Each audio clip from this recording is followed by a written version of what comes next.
RV Internet, RV Internet options, RV Internet solutions, RV Internet, RV Internet, RV Internet. Questions abound about RV Internet. So today we are going to bring you the RV Internet 101, you know, maybe RV Internet for Dummies almost version of this. Yeah. Because honestly, neither one of us are extremely technology savvy. So when we started out full-time RV living, there was a huge learning curve for us. Right. And, you know, really, we're going to present you a bunch of options because not everybody needs the same RV internet that I need. So this is kind of like that disclaimer type of thing of we're going to tell you how we have gone through and decided what was the best internet for us. Right. And of course, it may be different for you. There's so many options out there. So basically, you have to do your own research and figure out what's going to work best for you. Right. And again, for us, it was a big learning curve. So let's take you down this lovely rabbit hole that is RV Internet. And we won't make it that long either, so don't go away. Don't go away. I mean, we're gonna get to what we feel is the best option out there, especially for our kind of needs. For us. But we're gonna do that at the end. That way you get to go along our journey with us to see, you know, what it was like. All the adventures. Right? So when we first left Alaska and went full time, we were armed with 2 cell phones, laptops, and that was pretty much it. Saying goodbye to our house and hello to a brand new adventure. We're excited. Yay! Let's go! Yeah, that was pretty much it. When it came to RV Internet. It was. And we knew that the park we were going to go work camp at had Wi-Fi. So we were thinking, we're going to rely on Wi-Fi at the park, and then we'll use our phones. And we quickly learned that RV park Wi-Fi is not that good. Right. Unless you're up at 3 o'clock in the morning and nobody else is, then it's not too bad, but it's still hard. And after 2 years, I can tell you honestly that in over 100 parks that we've stayed in, we've only found a couple parks where the Wi-Fi was any good. Right. So if you're just looking for Wi-Fi that you can maybe do your emails on and maybe some really light web surfing for maybe activities or things to do in an area where you're going to be, then RV park Wi-Fi probably will work. Yeah, you don't have to worry about anything. Right. But if you want to move to the next stage and stream, we've got some ideas for you. Correct. So our second option after park Wi-Fi is really starting to go into cell phones now, which we learned still isn't always a great fix because we're on AT&T, and when we were in Montana, we got AT&T service at our park, but it wasn't great. Right. It was like, what, 2 or 3 bars on your phone? Right, which bars really don't mean anything. You know, because bars just mean you have connectivity. It doesn't mean how good your service is for actual internet. I mean, because we could make phone calls pretty easily, but when you wanted to try and connect to the internet, it was really lagging. Right. So bars really don't mean anything when it comes to internet speed and how good the internet is. So we were actually leaving the RV park and driving from Columbia Falls up to Kalispell. And each week we kind of went to a different location in Kalispell to upload our videos until we found that Home Depot actually had a really good spot way out in their parking lot where the internet speed were great and we could connect and, you know, in an hour get a video uploaded. Right. So here we are sitting in a parking lot for an hour waiting for our videos to upload. We did find one place at a Safeway grocery store in Columbia Falls also, you know, say we would just go around to all of these different places and just sit in the parking lot and wait for the video to upload. How irritating can that be? So how did we find those spots for getting into a better coverage area? We use Open Signal. Open Signal is an app on our phone. You can pull up a map, you can locate cell towers, and you know, and you can do a speed test of wherever you are. So everybody says how great Starbucks is. Nope. Home Depot was better. I think Right. it was just closer to a cell tower versus using the Wi-Fi at Starbucks. Right. So keep that in mind. Just use that open signal. You can do testing. We used that a lot when we were in North Carolina. Right. Now, Cell service there was terrible. terrible. So what are the downsides to cell and using your cell phones for internet? I'm going to start with, it depends on your plan. Now, we have unlimited cell phone data. Now, obviously, every carrier will throttle you after a certain amount, but the other problem is that's not Hotspot. So Right. if I'm sitting there on my cell phone and I'm scrolling videos or whatever, Facebook, that's whatever. data and it's unlimited.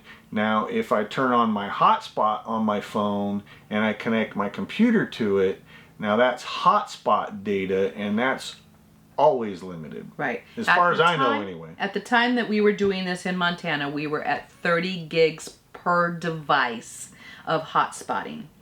And our average video would take 4 to 5 gigs, and we were uploading 4 of those a week or a month, maybe more. Plus, then you start, just your normal routine hotspotting to, do research on the computer. We were getting pretty close to our cap of the 60 gigabytes of hotspot Right. between both phones. Right.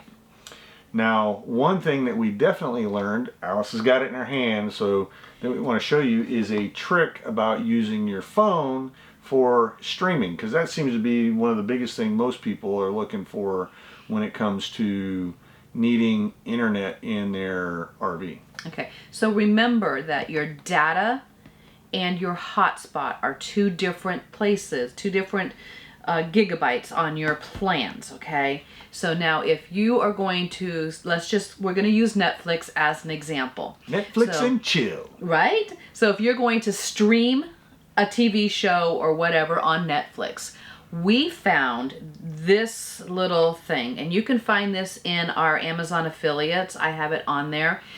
Keeping in mind that we do get a small commission if you should use our, if you should use our Amazon affiliates link. But this is in there. This is, the brand of this one here is Belkin. It is HDMI to a USB-C port.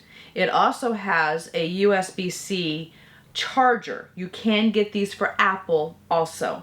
And what happens is you plug your TV HDMI cord into one end and you plug this into your phone on the other end. Then you take your normal phone charger, you plug it into the wall, and you put it in the charging port. So now you can, now your phone hooks up to your TV, you see whatever your phone is showing you on your television, and it does not have to be a smart TV to do this with. You just have to have an HDMI. Yeah, you just have to have the HDMI port. And then you can just use your phone, you scroll on your phone, you choose your program, and then you just let it sit there and play, and you can watch it on your TV. And you're not using any of your hotspot data Right. to do that. Now, Right. you can also mirror cast to a smart TV from your phone, but I find that having a wired connection is better than a casting connection, because there's just maybe And keep some in lag. mind, you have to have a smart TV in order to do the mirroring. You can't Right. use it on one of these dumb TVs. So this helps with your dumb TV. You could use this on your smart TV also. This, $30, and you can use your, if you have it, we do, unlimited data on your cell phone plan. So if all you're looking to do is stream, videos from YouTube or anything like that, you just use the apps that are on your phone with this thing connected to your TV. Yeah. Problem You want to solved. watch Roaming with the Ramsays every Sunday? This is a great fix. Hey, which is a perfect time for us to say, hey, you can help our channel out a lot if you hit the like button. It's the little thumbs up thing. Right? Give us one of those and leave us a comment. Comments are huge for us because it's showing engagement between our viewers and us, because I answer every comment that I get. I try and reply to. And then if you're not subscribed already, now is a great time to hit the subscribe button. And when you hit that subscribe button, if you're interested, ring the little bell, and then when we upload new videos, you'll get a notification saying, hey, Roaming with the Ramsays uploaded a new video. You should go check it out. Right? So one good comment, have you ever used one of these? Right?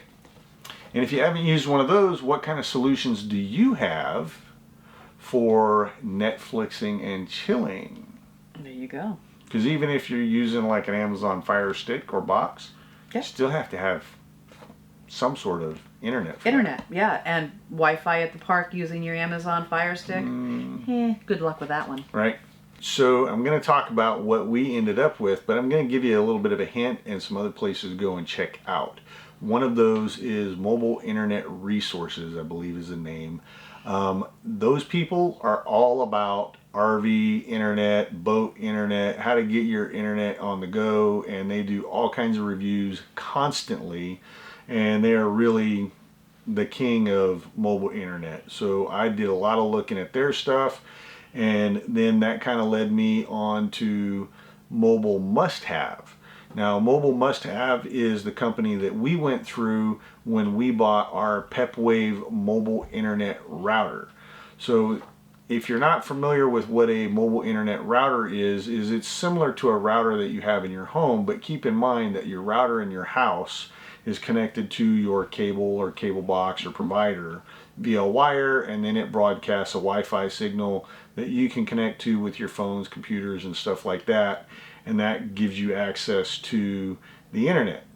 Well, a mobile internet router, what it does is it uses, in essence, the same technology that your cell phone uses to get internet. So it's using the cell towers. Our mobile internet router has a slot for SIM cards. Now, the one that we purchased actually has 4 slots, so it gives us unlimited options. Now, right now, we've only been using one of those 4 slots because we have found that AT&T coverage is usually pretty good in most areas. There's been a couple places was a little not very good, but we have the option to add a card from, say, T-Mobile or Verizon, any of those other carriers. We can add a SIM as a backup. That way, if we do go to a place where AT&T is weak, we could switch over to, say, T-Mobile that maybe has a great signal, and then we can run all of our Wi-Fi on that.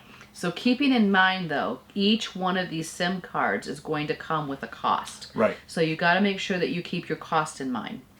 Right. So really the question becomes, how bad do you need it? Right. Now for us to be able to do YouTube videos, when Alice was working, which she's not working anymore, it was really important that she have internet connectivity to be able to do her job. Right. Now the mobile internet router that we have, the Pepwave, like I said, has 4 slots for cards. It also has a roof mount antenna, which is an option that we purchased. I have not installed it. It's still sitting in the box. It's in the box still, because honestly I was afraid to drill a hole in the roof of my RV, which now that we didn't wreck. Now that our Alpine got wrecked. It's a good thing we didn't put it on. Because I'd have been up there trying to take the thing off of the Alpine.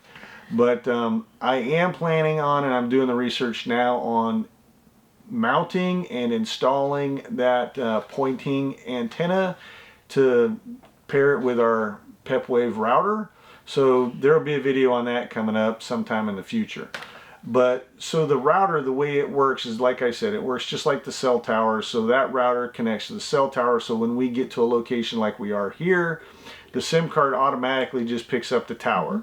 Now we have everything in our RV connected to that one router. So we don't ever have to show up and get new passwords. Sign everything and all in that correctly. So all of our Amazon stuff, you know, the lady box over there, she's connected, our computers are connected, our smart TV's connected, everything's connected to that. So when we get where we're going, everything just works. You flip on the power, The Pepwave will load right up, and once it comes on, everything is connected, and you never have to worry about it. Right now, it's really nice. There's a couple of options even with that. So we learned that the portability of this router is awesome. Right. Now we have not hardwired it and hard mounted it to our RV, and I probably never will because of the portability. Right. When Alice was working and we first got it, we would bring it into the truck with us, we'd set it in the truck, and then she'd plug it into the cigarette lighter in the truck, and we had internet driving down the road. Mm-hmm. Now I did wire it in the Alpine to 12 volt because it works off 12 volt. Mm-hmm. I did wire it on the Alpine, and it would be connected, and I located it far enough forward in the RV that even from the cab of the pickup truck she could connect to the router while we were driving down the road, and then it was one less thing that we had to do. That was very convenient because I didn't have to move it out to the truck, but it's not hard to move out to the truck. It's very small, it doesn't weigh anything, and so it's just very easy to move. And it fits right in the glove box, so we never even had to worry about breaking antennas or anything like that. So it's very convenient. And there's security to it because it is secured to our passwords that we create, so all of our devices are always on those passwords. Yeah. Nobody else can just jump into it's not an open signal.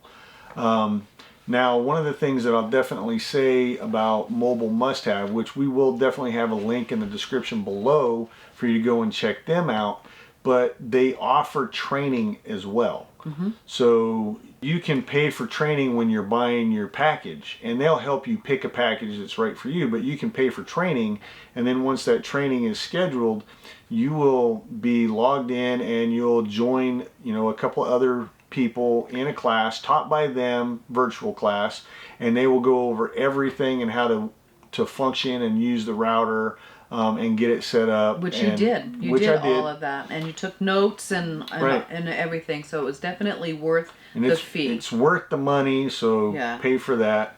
Now, I will say that we haven't had any problems really with the Pepwave, even though it's never been connected to the external antennas. I'm really kind of interested to see how that's going to work, which is part of why I'm in a rush to get those up there.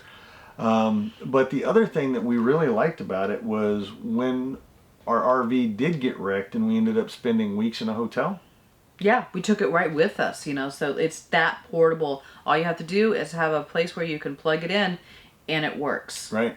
Because keep in mind, if you spend much time in hotels, hotel internet is not that good, and hotels will offer packages that you can buy better internet. Right. But with this, we took it with us. We just brought it in the hotel room. We took our Amazon Firebox with us, and as I said, it was already logged in, so all I had to do was plug it in, and you took your HDMI cord to the back of the television in the hotel room, plugged that in, and now we had our Firebox, and we had our internet, and it was that easy.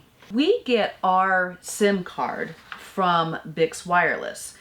They were a little bit less expensive than the Mobile Must Have, but do your research and find out which ones are really going to work best for you.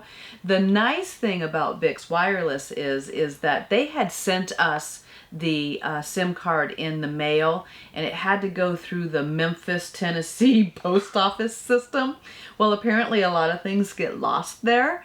And so we called them up and they were like, oh yeah, we totally know, we totally understand. Are you coming this way? And we said, by chance, yes we are going that way. And so what was really cool is that the owner of BIX Wireless actually drove an hour south, and we met up at a Cracker Barrel, and he personally handed us our replacement SIM card. Right. So I mean, can you beat that kind of customer service? Now, they also have several different plans and several different networks. So you can go right onto their website. It's BIXWireless.com. And we'll put a link down below. A link below. And you can look at all of the different plans that they have and all of the different companies that they offer on their website. It's really cool. There's a lot of different options out there for everybody. Gonna warn you right up front, it ain't cheap. It's not cheap. You know, but the plan that we have is how much? We're paying $179 a month for completely unlimited, unthrottled, none of that nonsense for our AT&T service. So as long as we have AT&T, it's totally, you know. Right. And you can go into your Pepwave information and you can actually see how much data you're using per month. We used to do that for a while and then it was kind of always consistent, so we stopped looking. But it is totally unlimited and they don't throttle you, and the price has been the same ever since. And you can save a little bit if you choose to say like 100 gigabyte. A lesser plan, absolutely. Lesser plan, so you know, kind of get a feel for what you need and what kind of... Yeah, if you're not uploading those videos and you just want to stream, you're not going to need the unlimited plan. Right. 100 gig card for the month is probably going to be more than enough. But if you're a CPA and you're working from the road or something, you know, not only are you going to need an AT&T card, but you might want a Verizon and a Sprint or whatever. Yeah. That way you're going to have coverage wherever you go. Right. Now, one thing I got to say I'm kind of excited about, which I know a lot of people are excited about, and that's Starlink. I have not done a lot of research, I will openly admit, so those of you who have been doing Starlink research, let us know down below, but I don't think they're quite ready yet, and I'm just kind of curious how some of that's going to work. I think it's going to be problematic in some regards. So if you're in an RV park that's heavily treed and you need to try and get that signal from the satellite overhead, how much of a problem is that going to be? You know, because now you're juggling options. Do I want the shaded RV park so my AC doesn't have to work so well, or do I want the wide open RV park so my internet works. Starlink internet works? But like I said, I don't know a whole lot about it, so leave us a comment about Starlink if you know much about it, or what other options that you're having. You know, I know there are a lot of options out there. This is the paths we've taken. Right. And the things that we've learned on our journey. So keeping in mind when you're leaving those comments that you're not only helping us, but you're helping everybody who reads those comments, and there may be a lot less expensive options out there for everyone. So yeah, let us know what you do use for your internet, and if you want to, you don't have to, you know, you can add in your prices, and that way everybody knows what's going on and they can just, you know, make those better decisions also by everybody else's comments. See, we all win. Right? We might change too, depending on what you put on there. I have seen something recently regarding 5G and mobile hotspots. Now, the only detractor that I see with 5G is there's been a lot of talk lately about kind of holding some of the 5G operations because of concerns of interference with airplanes and things like that. And 5G isn't everywhere yet. It is not. I mean, it's definitely coming, so it might not be a bad idea to get locked into something if it will grandfather over. Right. But keep that in mind, that whatever plan you're going to buy, make sure that it's very usable where you're going to be, you know? So the plan that we have right now is 4G. It does not go into that 5G. So that's another thing to look at. But that's kind of good for us too, because when we're in an area that has a lot of 5G, most people are using the 5G. So that 4G is open pretty good and doesn't get bogged down so much. Yeah. But no matter what you have and where you're at, as day goes on, you have to remember, when everybody's up and active on their phones, it's going to slow down anything that uses cell towers. That's just the way it is. Yeah.